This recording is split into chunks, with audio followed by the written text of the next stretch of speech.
जय Hind. Live times देख रहे हैं आप। आपके साथ हूं मैं खुशबू मनोरमा मिश्रा। बुलेटिन की शुरुआत बड़ी खबर के साथ। आपको बता दें, सैफ अली खान पर हमला करने वाले आरोपी को गिरफ्तार करने के बाद मुंबई पुलिस की तरफ से जोन 9 के डीसीपी दीक्षित गिदाम ने प्रेस कॉन्फ्रेंस कर मामले में खुलासा किया। पुलिस ने बताया कि आरोपी का नाम मोहम्मद शरीफुल इस्लाम शहजाद है और उसके बांग्लादेशी होने का शक है। आरोपी के पास कोई दस्तावेज भी पुलिस को नहीं मिला है। पुलिस के मुताबिक आरोपी 5 से 6 महीने पहले मुंबई पहुंचा था और एक हाउसकीपिंग एजेंसी में काम करता था और मुंबई में अपनी पहचान छिपाकर रह रहा था। आरोपी ने अपना नाम बदलकर विजय दास रखा था। तो ये बड़ी जानकारी आपको दे रहे हैं, जहां आप समझिए आरोपी के पास कोई भारतीय दस्तावेज नहीं है, मुंबई में पहचान छिपाकर ये आरोपी रह रहा था और अब तमाम खुलासे हुए हैं। घंटों का इंतजार रहा है और उसके बाद ये गिरफ्तारी, क्योंकि देखिए लगातार कई सारी टीम मुंबई पुलिस की तरफ से बना ली गई थी। लगातार सवाल उठ रहे थे कि आखिरकार आरोपी क्यों अभी तक जद में नहीं आया, क्योंकि कई सीसीटीवी फुटेज जरूर सामने आ गए थे, लेकिन अब जद में आ चुका है ये। और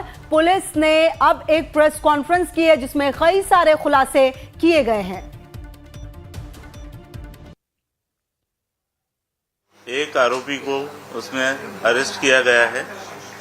उस आरोपी का नाम मोहम्मद शरीफुल इस्लाम शहजाद है। मोहम्मद शरीफुल इस्लाम शहजाद, एज 30 इयर्स। अभी तक के इन्वेस्टिगेशन में ये समझ में आया है कि ये आरोपी चोरी के इरादे से उस घर में उसने एंटर किया था और उस समय पर ये इंसिडेंस हुआ था। इस एक्यूज को कोर्ट में पेश किया जाएगा और पुलिस कस्टडी की रिक्वेस्ट की जाएगी और उसके बाद आगे का इन्वेस्टिगेशन किया जाए। ये जो आरोपी है, यह आरोपी बांग्लादेशी ओरिजिन का है, ऐसा हमारा डाउट है। He doesn't have Indian valid document and there are some seizures which indicate that he is a Bangladeshi national. इसीलिए इस केस में अप्रोप्रिएट सेक्शंस की वाड़ की गई है और उस हिसाब से आगे का इन्वेस्टिगेशन किया जा रहा है। इसमें प्राइमा फेसी ऐसा लगता है कि ये जो एक्यूज है ये बांग्लादेशी है और इंडिया में इलीगली एंटर करने के बाद इस एक्यूज ने इसका नाम चेंज किया है। वो एक रीजन हो सकता है। क्या नाम रख के अभी रह रहा था? और विजय दास। मुंबई में कहाँ से रह रहा था सर? कब से रह रहा था ये एक्यूज? पिछले 5-6 महीने पहले मुंबई आया है, ऐसा पता चला है। कुछ दिन ये मुंबई में रहा, बाद में मुंबई की विसिनिटी के कुछ टाउन्स में रहा और 15 दिन पहले फिर मुंबई आया है, ऐसा इन्वेस्टिगेशन में पता चला। क्या काम करता था सर? हाउसकीपिंग एजेंसी में काम करता। वहीं आरोपी की गिरफ्तारी को लेकर बीजेपी नेता किरीट सोमैया का बयान भी सामने आया है। सोमैया ने आरोपी को गिरफ्तार करने पर पुलिस का धन्यवाद दिया। साथ ही पुलिस से मांग की कि जो बांग्लादेशी अवैध रूप से रह रहे हैं उनकी पहचान कर उन्हें देश से वापस उनके देश भेजने का काम करे। सुनिए। सैफ अली खान पर हमला करने वाला मोहम्मद शहजाद ये बांग्लादेशी है, थाने में रहता है। मुंबई पुलिस ने उसको गिरफ्तार किया, मैं धन्यवाद देता हूं और महाराष्ट्र पुलिस से प्रार्थना करता हूं कि ये जो यहां पर बांग्लादेशी रोहिंग्या महाराष्ट्र में जगह जगह घुस गए हैं, अराजकता फैला रहे हैं, उनको एक एक को पकड़कर वापस बांग्लादेश भेजा जाए। तो देखिए लगातार आप सुन रहे हैं कि आखिर प्रतिक्रियाएं क्या क्या आ रही हैं, लेकिन सबसे बड़ी बात यह है कि अब जो गिरफ्त में है आरोपी, उसकी तरफ से क्या बातें सामने आएंगी। देखिए, क्योंकि कहीं ना कहीं जिस तरीके से इसने इस पूरे घटनाक्रम को अंजाम दिया है और लगातार भागता रहा है, ऐसे में क्या इसके पीछे कोई और भी है? क्या इसकी कोई एक टीम है, किसी संगठन से बिलोंग करता है? ऐसे में ये सारे सवाल होंगे जिसके जवाब का इंतजार होगा। बहरहाल पुलिस ने अपनी पहली प्रेस कॉन्फ्रेंस में इसको गिरफ्तार करने के बाद जो प्रेस कॉन्फ्रेंस हुई उसमें काफी कुछ खुलासा कर दिया है कि किस तरह से अपना नाम बदलकर पिछले 5 से 6 महीने से मुंबई में रह रहा था। इसकी उम्र लगभग 30 साल बताई जा रही है।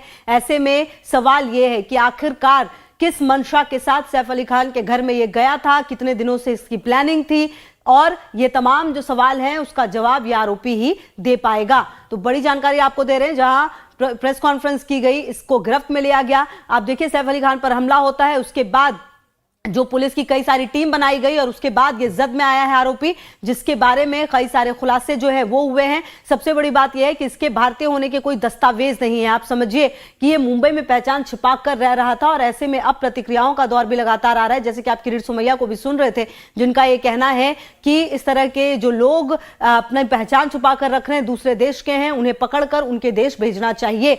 तो अब इस तरह की प्रतिक्रिया भी सामने आ रही है। बहरहाल आपको बता दें, इस आरोपी के बारे में कई सारी जानकारी है जो लगातार अब सामने आ रही है और अब देखना यह होगा कि इस आरोपी से और क्या कुछ बातें मुंबई पुलिस निकलवाती है, क्योंकि कहीं ना कहीं जिस तरह से अब इसकी गिरफ्तारी हुई है उसके बाद इस पूरे मामले में एक एक बात क्लियर आएगी। क्योंकि अब तक लगातार सैफ अली खान की टीम की तरफ से करीना कपूर के बयान को सुना था आपने, जिस तरह से उनकी तरफ से बातें कही गई, साथ ही साथ जो नर्स है उनकी तरफ से बातें कही गई। इनफैक्ट जो ड्राइवर सैफ अली खान को घायल अवस्था में लीलावती अस्पताल लेकर आया, उसका भी बयान आया है, पुलिस ने उसका भी बयान दर्ज किया था। तो ऐसे में ये तमाम बातें एक तरफ है, लेकिन सबसे बड़ी बात यह है कि आखिरकार ये आरोपी जिसे अब पुलिस ने पकड़ लिया है, जिसका नाम मोहम्मद शहजाद है, जो अपना नाम बदल कर रह रहा था, आखिरकार किस मंशा के साथ ये सैफ अली खान के घर में घुसा था और क्या इसकी किसी ने मदद की थी? घर में मौजूद जो लोग थे, क्या उसमें से किसी ने इसकी मदद की? क्योंकि देखिए सैफ अली खान का घर बहुत ही ज्यादा सुरक्षा वाला घर है और ऐसे में बिना किसी की पहचान लेना शायद ही संभव हो अकेले इसके लिए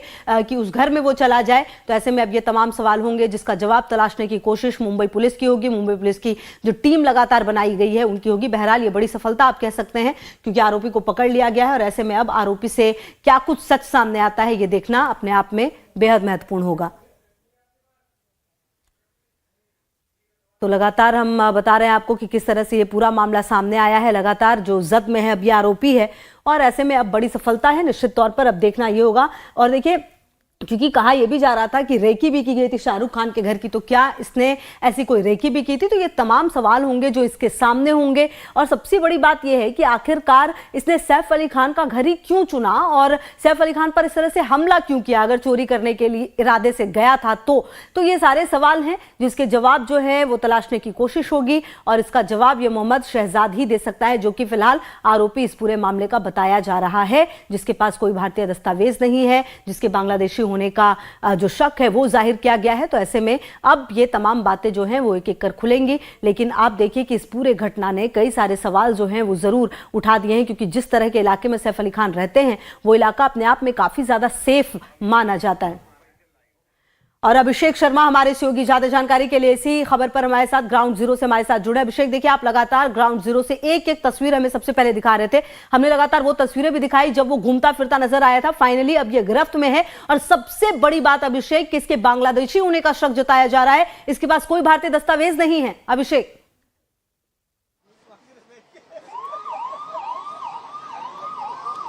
बिल्कुल, लेकिन देखिए इस बारे में जो कि बांग्लादेशी का आपने बात किया तो इसमें और एक बड़ा अपडेट दे दूं। देखिए अब ऑफिशियली मुंबई पुलिस की तरफ से एक प्रेस नोट जारी कर दिया गया है। प्रेस नोट जारी करने के बाद उसमें साफ साफ लिख दिया गया है कि बांग्लादेश का कहां का रहने वाला है, किस गांव का रहने वाला है, यह मुंबई पुलिस तरफ से ऑफिशियली डिक्लेयर कर दिया गया। अगर मैं आपको उस जगह का नाम बताऊं, देखिए जो आरोपी का नाम है शरीफुल इस्लाम सजाद, उसका नाम है, उसके मोहम्मद रोहिल्ला अमीन फकीर ऐसा पूरा नाम दिया गया है। यानी पूरा नाम उसका जो है आरोपी का, उसका नाम है शरीफुल इस्लाम शहजाद मोहम्मद रोहिल्ला अमीन फकीर। इसका उम्र 30 साल है, जो मुंबई पुलिस के प्रेस नोट ऑफिशियली है। यह जरूरी है देश को जानना। उसके अलावा उसका ग्राम जो है, यानी जो इस गांव का रहने वाला है बांग्लादेश का, उसका नाम है राजा बरिया, उस गांव का रहने वाला। उसके अलावा थाना जो पुलिस पड़ता है उसका नाम है नाउ सिटी। उसके अलावा जो जिला उसका है, जिला पड़ता है झलोखाटी। और उसके अलावा बांग्लादेश, यानी इस बांग्लादेश के इस गांव का, इस जिले का रहने वाला है। मुंबई पुलिस की तरफ से आधिकारिक रूप से इसको जिक्र कर दिया गया है।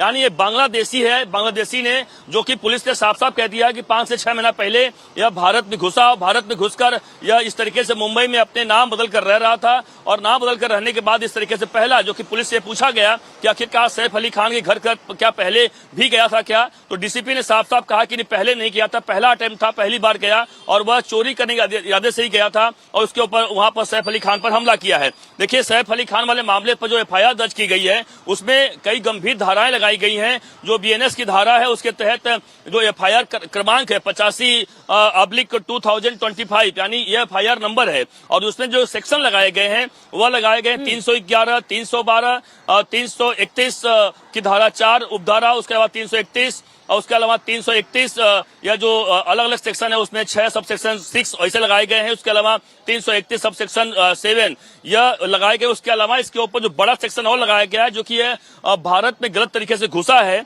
इसलिए इसके ऊपर 3A और 6A यह जो भारत में इलीगल तरीके से प्रवेश करते हैं उसके तहत यह मामला दर्ज किया जाता है।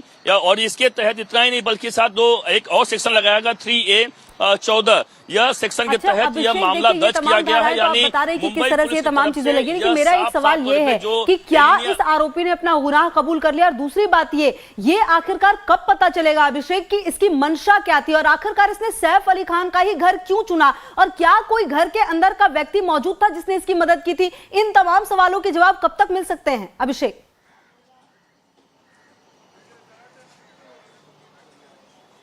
बिल्कुल इस सवाल के जवाब का बिल्कुल डीसीपी से हमने पूछा कि आखिरकार यह उसका मकसद क्या था, क्यों घुसा, क्या था। उस पूरे मामले पर डीसीपी की तरफ से कोई भी बयान नहीं दिया गया। उनका साफ साफ कहना है कि चूंकि इसको कोर्ट में पेश किया जाएगा, कोर्ट पे पेश करने के बाद पुलिस रिमांड की हम डिमांड करेंगे कोर्ट से, और पुलिस रिमांड मिलने के बाद आगे की जांच शुरू होगी। प्रोसीजर भी यही होता है, लेकिन अब तक पुलिस, भले ही पुलिस को कई चीजें पता होती है, क्योंकि उसे कोर्ट में पेश करना होगा। कई बार कोर्ट कई अगर जानकारी रिवील कर दी जाती है पुलिस द्वारा तो कोर्ट कई बार नाराज हो जाता है, जिसलिए कहीं कहीं पुलिस को पता है कि कोर्ट के फटकार ना लगे, इसलिए पुलिस ने कई जानकारियां साझा नहीं की हैं। उम्मीद है कि कुछ देर बाद उसे कोर्ट में पेश किया जाएगा, जो कि आज संडे है, हॉलीडे कोर्ट है, तो हॉलीडे कोर्ट में पेश करेगी पुलिस, और पेश करने के बाद उसे पुलिस रिमांड लिया जाएगा। पुलिस रिमांड लेने के बाद और जानकारी रिवील करेगी। लेकिन बड़ी कामयाबी जरूर कर सकते हैं पुलिस के हाथ लगी। 3 दिनों से लगातार जो फरार आरोपी था लगातार छुप रहा था और पुलिस के लिए सरदर्द बना हुआ था, वह एक शहर से दूसरे शहर, उसके अलावा देखिए दुर्ग यानी छत्तीसगढ़ तक यह मामला पहुंच चुका, जहां पे उसके मिलते एक आरोपी को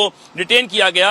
इतना ही नहीं, मुंबई में कई ऐसे मिलते 2 चेहरों को डिटेन किया गया। ऐसे कई लोगों को लगातार डिटेन किया गया। जानकारी के मुताबिक अब तक 1-2 नहीं 50 से अधिक लोगों से पुलिस ने पूछताछ की, कई लोगों को डिटेन किया, उनसे लगा कि यही वो शख्स हो सकता है। लेकिन आखिरकार जो असली शख्स था वह मुंबई के पास थाने में छुपा हुआ था और यह हाउस कीपिंग काम करता था और यह इलीगल तरीके से रहता था। सबसे खास बात यह है कि हाउस कीपिंग का एजेंसी एक है, उसके थ्रू लगा हुआ था। जानकारी मिली है कि बाहर में कहीं काम करता था। अब सवाल यह उठता है कि इसका मतलब साफ है कि क्या जो हाउस कीपिंग में जो लोगों को रखा जाता है, क्या उनका कोई रिकॉर्ड चेक नहीं होता है क्या? इसका मतलब यहाँ पर कहीं पर भी कोई नौकरी के लिए इस तरीके से लोग आएंगे, कम पैसों के लिए जो भी पैसे मिलते होंगे, इस तरीके से ऐसे लोगों को रखकर हाउस कीपिंग के जरिए यह जाकर इतने बड़े कारनामे को अंजाम देगा और इस तरीके से चोरी करेगा। तो पुलिस, देखिए, जो पहला आपका सवाल था कि क्या इसके पहले भी इसने कोई काम किया है क्या, देखिए पुलिस ने इस पूरे मामले पर अब तक कुछ भी नहीं बयान दिया है अपना, क्योंकि वह उन्हें पता है कि कोर्ट में पेश करना है। नजर रहेगी, बहुत महत्वपूर्ण जानकारी आपने दी है। आगे भी अपडेट इस पूरे मामले पर अपने दर्शकों को देते रहेंगे। बहरहाल बहुत शुक्रिया आपका इन तमाम जानकारियों के लिए। तो जो आरोपी है वो पकड़ा गया है।